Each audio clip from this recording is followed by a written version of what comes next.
जो भी बनते पूरी लड़ाई लड़ेंगे इनके लिए।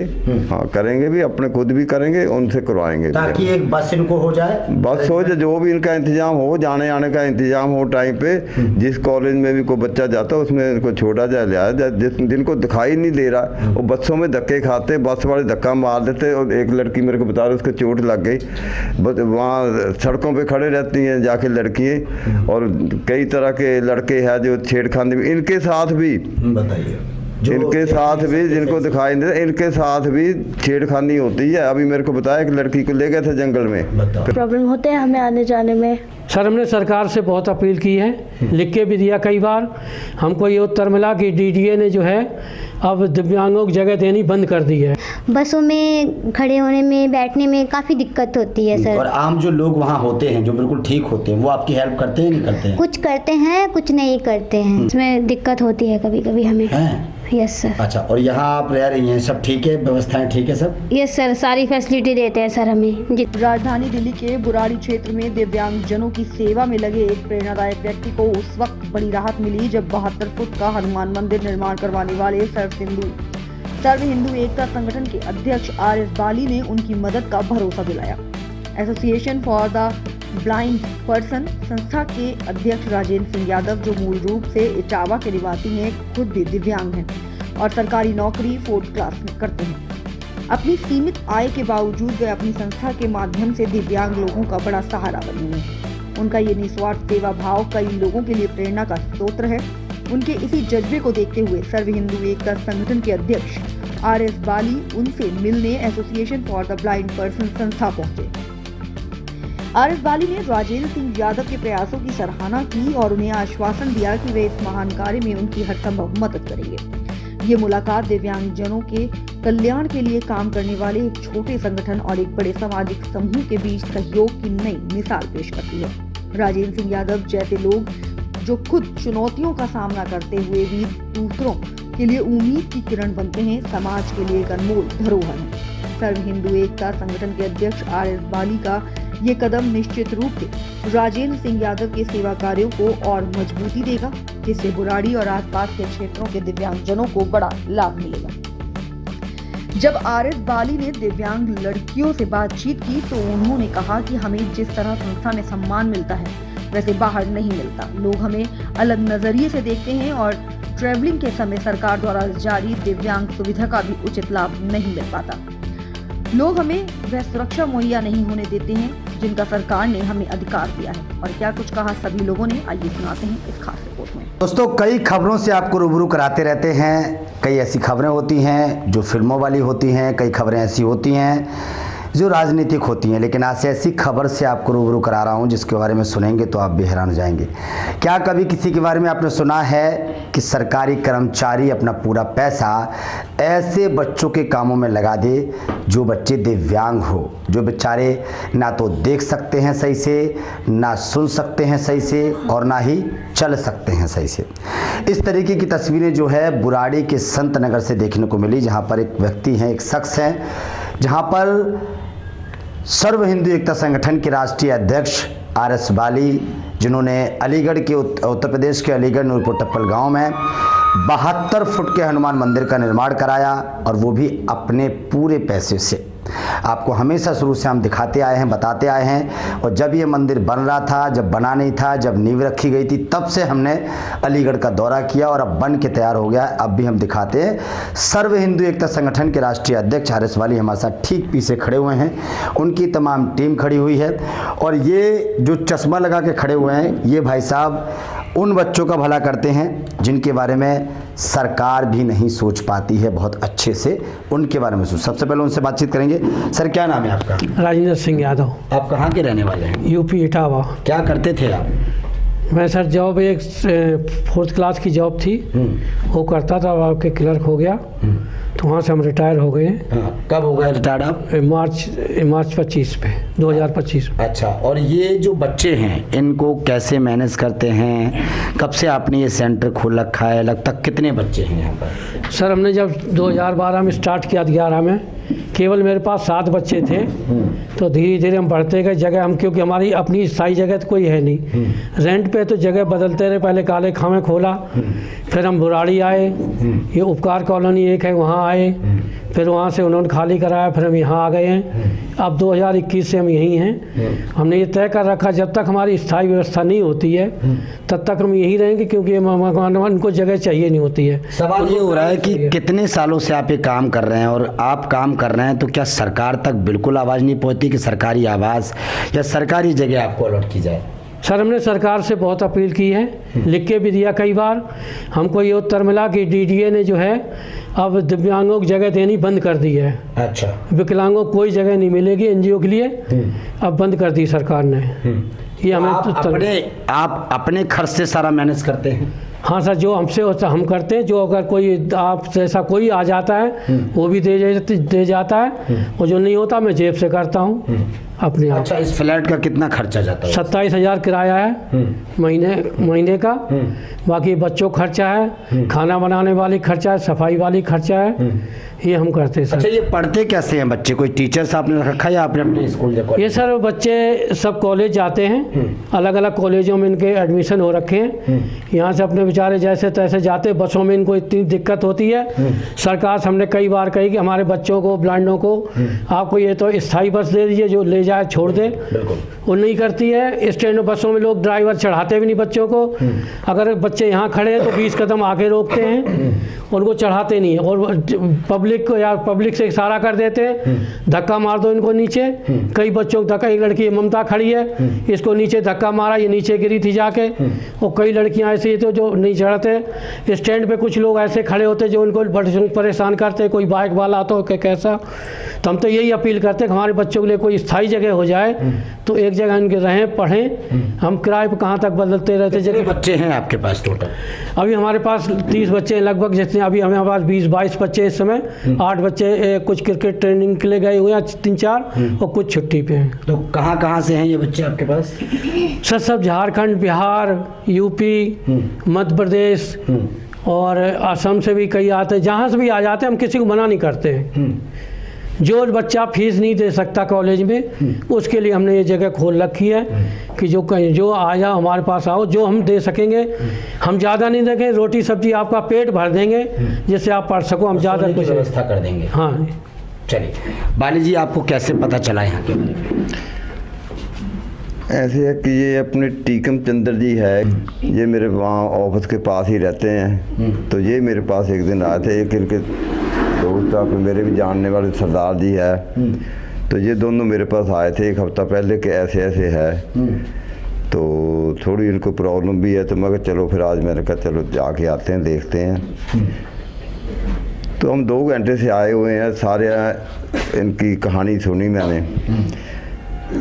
हमारे जैसे लोगों को, जब बड़े बड़े जो धन्ना सेठ बैठे हैं दिल्ली के अंदर, या हमारी बीजेपी गवर्नमेंट, इनको डूब मरना चाहिए मेरे हिसाब से, क्योंकि मेरी भाषा तो ऐसी ही है, आपको पता है।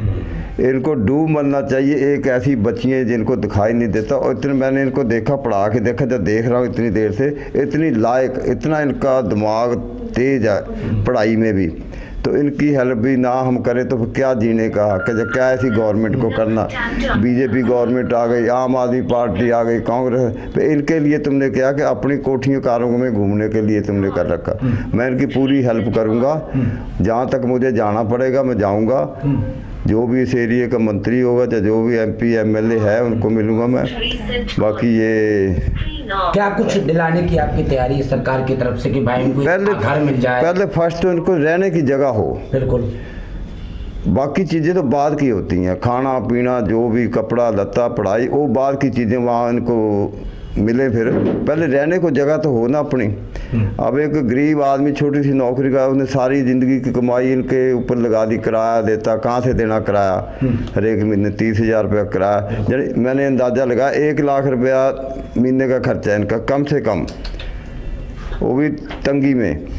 अगर ज़्यादा हो तो ज़्यादा अच्छे में नहीं है, अगर कपड़ा लत्ता सब को लेके दें फिर तो ज़्यादा खर्चे है। अगर यही चीज़ सोची जाए कि चलो किराया दे दिया, थोड़ी सूखी रोटी दे दी, तो 1 लाख रुपए का खर्चा है इनका 40 आदमियों अच्छा, का। व्यवस्थाएं कैसी कर रखी इन्होंने अपने खर्च पर भी? अपने तो मामूली है व्यवस्था, अपने रह रहे अपने, सूखी रोटी इनको दे रहे, अपने चले जाते अपने जैसे भी है। फिर जाने का कोई इंतजाम नहीं गवर्नमेंट का। गवर्नमेंट को चाहिए इनके लिए कोई गाड़ी ऐसी हो, टाइम पे आए, टाइम पे इनको लेके, जिम्मेवारी हो उनकी गवर्नमेंट की। जिनको दिखाई दे रहा, जिनके पास सबको, उनको लिए क्या गवर्नमेंट के, उनके पीछे इनका पहले गवर्नमेंट देख रहे, मैं करवाऊंगा जो भी बनते पूरी लड़ाई लड़ेंगे इन बच्चों लड़ेंगे इनके लिए। हाँ, करेंगे भी, अपने खुद भी करेंगे, उनसे करवाएंगे ताकि एक बस इनको हो जाए, बस हो जाए, जो भी इनका इंतजाम हो, जाने आने का इंतजाम हो टाइम पे। जिस कॉलेज में भी कोई बच्चा जाता है उसमें इनको छोड़ा जाए, लिया जाए।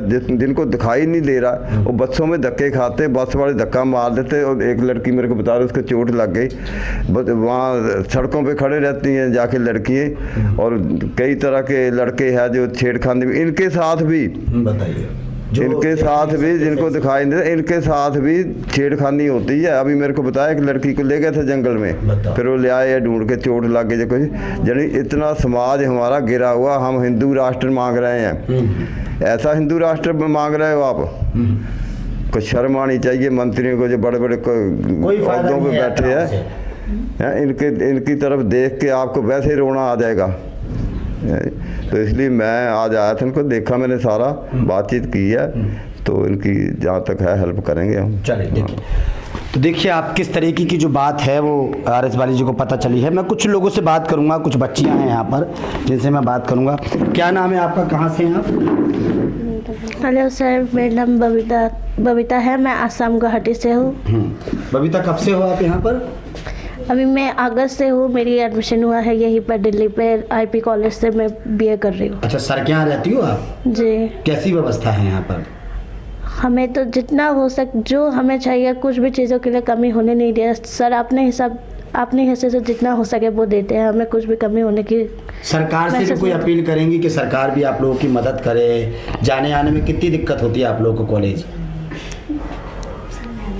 अभी सर ने बता ही दिया, जितना जो प्रॉब्लम होते हैं हमें आने जाने में। तो लोगों को भी हमारी, मतलब सबसे ज़्यादा तो रहने की जगह ही। कौन सा कोर्स कर रही हैं आप? मैं हिस्ट्री ऑनर्स से कर रही हूँ। अच्छा, क्या बनना चाहती हैं? History teacher. Very good, nice. आप बताइए, आपका नाम क्या है? मेरा नाम प्रभा है। मैं यूपी मुजफ्फरनगर की रहने वाली हूँ और मैं DLED कर रही हूँ। मैं गवर्नमेंट सर्वेंट बनना चाहती हूँ। अच्छा, यहाँ रह रही हैं तो सब ठीक है? हाँ जी, मेरे को यहाँ पे रहते हुए 4 साल हो गए हैं। तो राजेंद्र सर हमारे बहुत अच्छे हैं, हमारी बहुत हेल्प करते हैं। उनसे जितना बन पड़ता है वो हमारी इतनी हेल्प करते हैं। मैं जितना उनका धन्यवाद करूँ उतना ही काफ़ी है। उनसे जितना हमारे लिए होता है वो हमारे लिए करते हैं। और मैं सरकार से यही अपील करना चाहूँगी कि वो हमारे सर के लिए बहुत हेल्प करे और हमारे लिए भी जो भी। अच्छा, आने जाने में दिक्कत होती है आपको कॉलेज? हाँ जी सर, आने जाने में हमको बहुत दिक्कत है। बसों में खड़े होने में, बैठने में काफ़ी दिक्कत होती है सर। और आम जो लोग वहाँ होते हैं, जो बिल्कुल ठीक होते हैं, वो आपकी हेल्प करते हैं, नहीं करते हैं? कुछ करते हैं, कुछ नहीं करते हैं। हाँ जी सर। अच्छा, आपका नाम क्या है? किरण। किरण, कहाँ से हो आप? सर मैं यूपी की रहने वाली हूँ। अच्छा, यूपी में कहाँ से किरण? गोरखपुर। अच्छा, तो किरण यहाँ आप रह रही हैं, कब से रह रही हैं आप? सर मुझे 1 साल हो गए यहाँ पे। 1 साल हो। क्या पढ़ाई कर रही हैं आप? मैं मिरांडा कॉलेज से कर रही हूँ, BA सेकेंड ईयर। तो कैसे जाते हो बेटा आप? सर बस से जाते हैं, बस में दिक्कत होती है कभी कभी हमें। Yes sir. अच्छा, और यहाँ आप रह रही हैं, सब ठीक है, व्यवस्थाएं ठीक है सब? यस सर, सारी फैसिलिटी देते हैं सर हमें जितना हो सकता है। अच्छा। Yes sir. अच्छा, तो क्या बनना चाहती हो आप? मैं म्यूज़िक टीचर बनना चाहती हूँ। प्राइम। आपका नाम क्या है, आप कहाँ से हैं? मेरा नाम प्रीति है और मैं उत्तराखंड केदारनाथ साइड की हूँ। अच्छा, प्रीति कौन सी पढ़ाई कर रही हो? सर मैं ग्रेजुएशन लास्ट ईयर चल रहा है मेरा। अच्छा अच्छा अच्छा। तो प्रीति क्या बनना चाहती हो? मैं टीचर बनना चाहती हूँ। टीचर बनना चाहती? हाँ जी। पढ़ाई में कैसी है आपकी वो? सर ठीक है। अच्छा, यहाँ आप कब से रह रही हो? सर मेरे को 1 साल हो गए हैं यहाँ पे। अच्छा, सर की कैसी व्यवस्था है यहाँ पर? जितना उनसे हो पाता है, बन पाता है, वो करते हैं हमारे लिए, चाहे वो जैसे भी करे, चाहे उनकी स्थिति कैसी भी हो, पर वो हमारे लिए करते हैं। चाहे अच्छा, पढ़ाई के लिए सरकार बड़ा बड़ा बजट जो है वो छात्र छात्राओं के लिए देती है। आप लोगों के लिए भी चाहेंगे कि आपको भी बजट मिले, रहने आने की व्यवस्थाएं मिले? यस सर, हम चाहते हैं क्योंकि हम ब्लाइंडों के लिए अब जैसे कि अब धीरे धीरे आपने सुना होगा कि एग्ज़ाम ब्लाइंडों के लिए बोला गया है कि अब धीरे धीरे करके कंप्यूटर के थ्रू ही अब एग्ज़ाम्स दिए जाएंगे। तो हम यही सरकार से चाहते हैं कि ब्लाइंडों के लिए सुविधाएं दी जाए। पहले तो ब्लाइंडों को रहने के लिए जगह दी जाए, पढ़ने के लिए उनके लिए अलग अलग लैपटॉप्स हो गए और टैबलेट वगैरह हो गए, तो उसकी सुविधाएं की कॉलेज जाए। कैसे जाती हैं आप? सर मैं कॉलेज बस से जाती हूँ। तो बस में मतलब कोई दिक्कत होती है? यस सर, काफ़ी दिक्कत होती है। जब भी हम बस स्टैंड पे खड़े होते हैं तो हम किसी से भी पूछते हैं, तो हम उनको एक्सक्यूज़ मी मतलब उनसे पूछते हैं कि हमें बस आएगी तो बता देना। कई बार होते हैं वो लोग नहीं बताना मांगते हैं और बहुत कम लोग ऐसे होते हैं जो हेल्प कर देते हैं हम बहुत लोग। कम लोग होते हैं, हाँ जी। ना के बराबर है। हाँ जी। अच्छा, आपका नाम क्या है? मेरा नाम पूजा है पूजा, और कहाँ से हो? मैं उत्तराखंड से बिलोंग करती हूँ। और अभी मैं बीए सेकेंड ईयर की छात्रा हूँ और मैं गार्गी कॉलेज में पढ़ती हूँ। पूजा, कब से रह रही हो यहाँ पर आप? अभी मुझे 1.5 साल हुआ है। तो कैसा तैयारियां हैं, कैसी व्यवस्थाएं आप लोगों के लिए? मुझे 1.5 साल में जो मैंने अभी यहाँ पे रही हूँ, मुझे यहाँ का अनुभव बहुत अच्छा लगा है और सर की तरफ से मुझे अभी तक कोई ऐसी कमी महसूस नहीं हुई है, क्योंकि जिस तरह मैं अपनी फैमिली के साथ रहती हूँ उसी तरह मुझे यहाँ पर भी अच्छा लगता लेकिन है। पूजा सर अपनी जेब से कर रहे हैं ना सब हाँ। कुछ? सरकार से कुछ नहीं मिलता आप नहीं। लोगों को? अच्छा, जाने वाने में बसों में कुछ फ्री की कोई व्यवस्था है? सर मेरा तो कॉलेज बहुत दूर है, मुझे कभी कभी मिनिमम 7 या 8 बसेस चेंज करनी पड़ती है। तो मुझे, और जब मैं शाम को पहुंचती हूँ तो मिनिमम 8 बजे तक मैं यहाँ एंट्री देती हूँ। और मेरा जो हेल्थ इशू है उसमें प्रॉब्लम होता है और जो मेरा मतलब कि कॉलेज में पढ़ाया जाता है वो मुझे पढ़ने में दोबारा प्रॉब्लम होता है, क्योंकि मैं 8 बजे यहाँ पहुँचती हूँ, सुबह फिर मुझे मॉर्निंग में 6:30 निकलना पड़ता है। तो कितना कष्ट होता होगा बच्चा आपको? तो सरकार से कुछ अपील करना चाहेंगे कि वो आप लोगों के लिए व्यवस्था बनाए, ऐसी कोई बस हो या हाँ, मैं सरकार से यही अपील करना चाहती हूँ कि जो ब्लाइंड बच्चे हैं यूनिवर्सिटी वाले, उनके लिए अलग से बस लगाए जाए। नॉर्थ कैंपस से साउथ कैंपस जो एक ही बस कंटिन्यू चले, और मतलब कि क्योंकि जो साउथ कैंपस के बच्चे हैं ब्लाइंड, उनको बहुत प्रॉब्लम्स होते हैं और हम डेली क्या बनना चाहती हो आप? मैं टीचर बनना चाहती हो? बहुत खुशी है टीचर बनने की आपको, हाँ, है ना? वो मेरा लेकिन परेशानी बहुत उठा रही हो आप, हैं? हाँ। आपका नाम क्या है? सर मेरा नाम सुनीता नेगी है। सुनीता, कहाँ से हो? सर मैं उत्तराखंड से हूँ, उत्तराखंड नैनीताल। अच्छा, क्या कौन सी पढ़ाई कर रही हो? मैं अभी डीएलएड कर रही हूँ। अच्छा, डीएलएड कर रही हो। Yes sir. सुनीता, मैं कह रहा हूँ कब से रह रही हो आप यहाँ पर? सर मुझे मैक्सिमम 2 साल हो गए यहाँ पर रहते अच्छा, रहते। कैसा व्यवस्थाएं कैसी हैं सर की तरफ से आपको? सर की तरफ से तो हर व्यवस्थाएं अच्छी होती है, वो अपना हमेशा बेस्ट देते हैं। हमारी कोई भी डिमांड होती है सर, कुछ भी मतलब जैसे आज कुछ खाने का मन हुआ, जैसे आज ही का ले लो कि हमें मैगी खानी थी, तो सर ने अपने पॉकेट से पैसे दिए और सारे बच्चों को मैगी खिला दी। क्या बात है, क्या हाँ। क्या बनना चाहती हो? सर मैं टीचर बनना चाहती हूँ। टीचर बनना यस चाहती हो। सर। लेकिन जाने की व्यवस्था यस है सर, कैसी? क्योंकि मुझे सुबह मॉर्निंग में मेरे 7 बजे यहाँ पे प्रेजेंट होना होता है, तो मैं 6 बजे निकल जाती हूँ, तो मुझे बस नहीं मिलती है। अगर मैं किसी मेरे को दिखता नहीं है उतना, तो मैं पूछती हूँ कौन सा नंबर ये जाएगी। कोई इतना अच्छा होता है कि वो बैठाल के तक चला जाता है, लेकिन कोई ऐसा होता है कि वो हाँ बताऊँगा बोलता है, उसके बाद वो पूछता भी नहीं है। और सर यहाँ पे तो मतलब जंगली वो गाय वाय जो है ऐसे घूम रही है, पर जो एक गाय पीछे से मेरे आई थी तो सर बैग पूरा टाँग दिया था ऊपर को। तो ऐसी भी दिक्कत होती है सर, गाय वाय आती तो उतना पता नहीं चलता है। हादसे भी होने का डर रहता है हाँ, आपके साथ? मतलब गाय वाय मार देती है पीछे से आके। मतलब हर इंसान ईमानदार नहीं है कि आपकी नहीं हेल्प सर, करे? हाँ हर कोई नहीं है सर, मतलब कुछ है पर हर कोई नहीं है। ठीक है, आपका नाम क्या है? सर मेरा नाम भावना, कहाँ से हैं आप? उत्तराखंड से। आप कौन सी पढ़ाई कर रही हैं? मैं बीए थर्ड ईयर। अच्छा, आप कब से रह रही हैं यहाँ पर? मैं 3 साल से रह रही हूँ, फर्स्ट ईयर से। सर की व्यवस्थाएं कैसी हैं? सर की व्यवस्था तो सारी अच्छी है, मुझको तो कोई कमी नहीं दिखती, सभी अच्छी अच्छा, हैं। और आप कहाँ जाती हो कॉलेज में? सर मैं नज़दीक है डीआरसी कॉलेज, दिल्ली यूनिवर्सिटी। जाने में कोई दिक्कत तो नहीं होती? हाँ सर, मतलब भीड़ भाड़ तो सर रहता ही है, पब्लिक बहुत सारी है इधर तक तो। लेकिन जाने में दिक्कत होती है? हाँ सर, हल्का हल्का तो होता ही है। चलिए, आपका नाम? आपका नाम? सर मेरा नाम योगिता है। योगिता जी, कहाँ से हैं आप? मैं मथुरा से हूँ। अच्छा, मथुरा से हो। कौन सी पढ़ाई कर रही हो? मेरा एमए चल रहा है हिंदी से। अच्छा अच्छा, तो यहाँ रह रही हो आप, कब से रह रही हो? 2 साल हो गया मुझे। अच्छा, तो कैसी व्यवस्था है यहाँ पर? यहाँ पे सर व्यवस्था तो अच्छी है, मतलब अपने हिसाब से सर जितना होता है उनसे करते हैं। मेन चीज़ हमारी यही है कि थोड़ा ट्रैवल करने में दिक्कत हो जाती है, तो बस होनी चाहिए, मतलब जितने भी हमारे दिल्ली में ब्लाइंड बस आप लोगों के लिए हो जाए, हाँ जी, या कोई सभी के लिए ट्रैवल्स गाड़ी हो जाए तो जी ज़्यादा जी जी, अच्छा हाँ है। जी।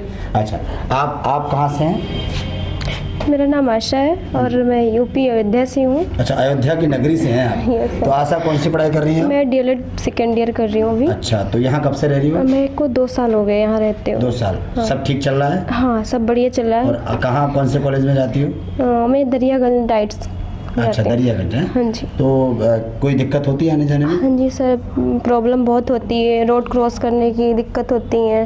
पहली बात तो रोड कोई क्रॉस नहीं करवाता, बहुत देर तक हम खड़े रहते हैं, इसकी वजह से लेट भी हो जाते हैं। कोई रोड भी क्रॉस करा देता है तो गाय इतनी है, कुत्ते हैं, कभी काट लेते हैं, कभी गाय मार देती है।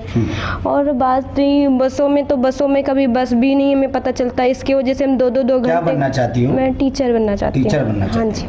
लेकिन परेशानी बहुत उठा रही यस। है। आप कहाँ से हैं? सर मैं यूपी की रहने वाली हूँ। अच्छा अच्छा, आप कौन सी पढ़ाई कर रही हैं? सर मेरा एमए चल रहा है सोहेल से। अच्छा अच्छा, क्या बनना चाहती हैं आप?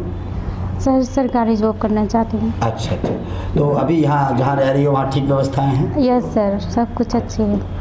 अच्छा अच्छा, और सरकार जब आप जाती हो तो कोई दिक्कत होती है, आपको परेशानी होती है? सर सारे लोग बता चुके हैं, बस वही बात है, बस की दिक्कत है, कोई हेल्प करता है नहीं करता है। चलिए ठीक है। तो देखिए किस तरीके से जो है इन बच्चों को परेशानियां होती हैं, और उत्तर प्रदेश के कोने कोने से जो है ये बच्चे यहाँ पर आए हुए हैं। उत्तर प्रदेश के कोने कोने से, कोई उत्तर प्रदेश से है, कोई झारखंड से है, कोई अयोध्या से है, कोई गोरखपुर से है, तमाम जगहों से आए हुए हैं। समस्या सिर्फ एक है कि व्यवस्थाएं बिल्कुल बेकार हैं। मेरे साथ एक बच्ची है जो बोलना चाहती है। जी, क्या नाम है बेटा? मेरा नाम ममता है और मैं यूपी अयोध्या से बिलोंग करती हूँ, और अभी मैं दिल्ली यूनिवर्सिटी से मेरा ग्रेजुएशन पास आउट हुआ है, दौलत राम कॉलेज से, और अभी मैं फ़िलहाल मैं SOL से MA कर रही हूँ, और साथ में मैं DLED कर रही हूँ, टीचिंग कोर्स जो है डिप्लोमा। तो सर मैं ये बोलना चाहती हूँ गवर्नमेंट से कि आप लोगों ने फ्री बस सेवा तो दिल्ली में दे दी, मेट्रो आपने प्राइवेट की, पर मेट्रो में जो आप सेवाएं देते हैं हम लोगों को, क्यों हम उसमें पे करते हैं? अब बसों में हम लोग पे नहीं करते, इसलिए ना हमें हेल्पर मिलता है, और अगर हम मेट्रो में जाते हैं पे करते हैं तो हमें हेल्पर मिल रहा है, वो हमारा हाथ पकड़ के हमें बस मेट्रो में चढ़ा रहा है, उतार रहा है, हर एक वो चीज़ कर रहा है जो हमें चाहिए एक व्यक्ति से। वही अगर हम एक रोड पे खड़े हैं तो हमें लोगों से विनती करके, I request you, hello please बस नंबर बता दो। कोई पढ़ा लिखा नहीं है तो वो कहता है हम तो पढ़े लिखे ही नहीं है, हम क्या बताएं? तो हम उसे क्या कह सकते कि आपको पता ही नहीं है? चलो हम उसे कुछ नहीं कह सकते, पर मैं तो ये कहती हूँ ना गवर्नमेंट से कि आप भी अगर जैसे मेट्रो में पैसे देके हम सेवाएं ले रहे हैं, तो क्या आप गवर्नमेंट हमारे लिए एक बस स्टैंड पे एक हेल्पर नहीं रख सकती कि जिसको नहीं दिखता, बस नंबर नहीं दिख रहा, रोड क्रॉस नहीं कर पा रहा है? कितने हादसे होते हैं, बच्चे रोड क्रॉस करते हैं, हाथ देते, बस वाले नहीं रोकते, कुछ तो स्टिक पे से बाइक चढ़ा के चले जाते हैं, स्टिक टूट जाती है। आज स्टिक का कीमत देख लो 150 175 रुपये, हम स्टिक खरीदे, हम लोग राइटर भी ले जाएं, पेपर भी दें, और गवर्नमेंट पेंशन दे रही है 2500, कहीं दे रही है 1500, कहीं दे रही है 2500, कहीं दे रही है कितना। अरे गवर्नमेंट से ये पूछिए 2500 में आपका पूरे महीने का खर्चा चल जाएगा? मेट्रो में भी जा रहे हैं, 50 रुपये टिकट है, 30-40 रुपये टिकट है एक दिन का, एक तरफ का, दूसरे तरफ से आ रहा है बच्चा, पैदल आएगा? बस नहीं है तो वो कहाँ से आएगा? बस भी है तो बस अगर कहीं उतार देगी तो उसको यही नहीं पता कि आना कहाँ से है, तो वो रूट भी नहीं पता चल पाता है। सरकार से क्या अपील है आपकी? मैं तो यही कहूँगी कि दिल्ली सरकार अगर सुविधाएं दे रही है तो इक्वल दे, नहीं तो ना दे। अगर आप मेट्रो में भी अच्छी सुविधा दे रहे हैं तो आप बस के लिए भी हमें अच्छी सुविधाएं दें, ताकि हम लोगों के साथ जो एक्सीडेंट होते हैं ना वो अच्छे नहीं होते। दिल्ली में फैसिलिटी है पर गर्ल्स सेफ नहीं है भाई। हम तो कहते हैं रोड क्रॉस करा दो, हमें क्या पता चल रहा है कोई रोड क्रॉस करा रहा है वो कहाँ ले जा रहा है हमें। अच्छा, जहाँ आप रह रही हैं वहाँ पर सारी व्यवस्थाएं ठीक हैं? हाँ, यहाँ पे तो है। मैं यहाँ 2022 से रह रही हूँ, तो मेरा ग्रेजुएशन भी, हाँ। तो सर तो देखिए, सर की गवर्नमेंट जॉब थी, जब तक सर अपने ही उसे पैसे से ही कर रहे हैं। आप सोचिए उनकी रिटायरमेंट हो गया है, पेंशन आ रही होगी, उससे भी वो हमारे लिए कितना ही कर पाएंगे। जब तक तो उन्होंने किया, हम उनको सैल्यूट करते हैं कि उन्होंने हमारे लिए किया, बट अकेला व्यक्ति तो नहीं कर सकता ना। ठीक है। Thank you sir. तो देखिए, अक्सर आपने सुना होगा कि एक बाप भी अगर होता है तो एक बाप भी अपने दिव्यांग बच्चे के लिए इतना नहीं सोचता है जितना ये भाई साहब सोच रहे हैं। सरकारी जॉब थी, रिटायरमेंट के बाद पूरा पैसा जो है वो इन बच्चों के बीच में लगाने में पड़ लिया है। मैडम है हमारे साथ। मैडम एक बार खड़े हो जाइए आप।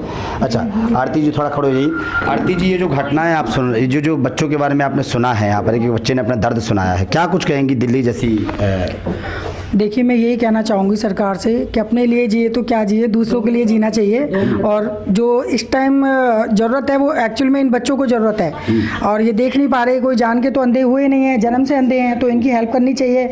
जो 1-1, 2-2 करोड़ रुपए लगा के ये प्रोजेक्ट बना रहे हैं, वो प्रोजेक्ट बना रहे हैं, ये आए दिन पेपर में, न्यूज़ में हमें सुनने को मिलता है, लेकिन उसका कोई बेनिफिट नहीं है। अगर आपके रहते हुए बच्चे इतने परेशान हैं, इनको कोई सुविधा नहीं मिल रही है, हमारे साथ ये RS बालिए हैं, ये कब तक करेंगे? ऐसे कुछ लोग निकल के आएंगे तभी हेल्प हो पाएगी ना। और जिन्होंने ये ब्लाइंड का स्कूल चलाया है, हॉस्टल, जो राजेंद्र जी हैं, ये कब तक करेंगे? ऐसे ही लोग मतलब आगे निकल के आए, इनको हेल्प करनी चाहिए। ये सब प्राइवेट के उस पर ही चल रहा है, तो सरकार फिर क्यों कहती है कि हमारी तरफ से ये सुविधा है, वो सुविधा है? ये रेंट की जगह है, कम से कम इनको अपनी जगह होनी चाहिए, बच्चों को सुविधा होनी चाहिए। कम से कम ब्लाइंड बच्चों के लिए बस वहाँ तक सुविधा होनी चाहिए इनके लिए अलग से, कि भाई अपने स्थान से इनको बिठाया जाए, जहाँ इनको जाना है वहाँ इनको छोड़ा जाए। चलिए ठीक है। तो देखिए 27,000 रुपये का जो है ये एक घर लिया गया है, जिसमें 3-4-5 कमरे हैं, जहां पर इन बच्चियों को रखा जाता है, इनकी सेफ्टी की जाती है, इनका खाने पीने का ध्यान दिया जाता है। और मैं एक एक बच्चे को कहूँगा कैमरामैन से कि एक एक बच्चे को बड़े गौर से दिखाइए कि ये बेचारे कोई देख नहीं सकता, कोई सही से चल नहीं सकता, कोई बेचारा किधर देखता है। तो मतलब इस तरीके की जो है दिव्यांग तरीके से ये लोग हैं, और आप एक एक बच्चे को बड़े गौर से देख सकते हैं। और इनको देखने के बाद आपकी भी आँखें नम हो जाएंगी, आपको भी तरस आ जाएगा, और आप जैसे लोग भी, और आप जैसे पीछे देखिए, पीछे भी बच्चे बैठे हुए हैं, मैं कैमरामैन से कहूँगा पीछे भी दिखाएं। ये देखिए, ये बेचारे कुछ बच्चे हैं जो चल नहीं पाते हैं, वो देखिए पीछे जो दूसरी लड़की बैठी हुई।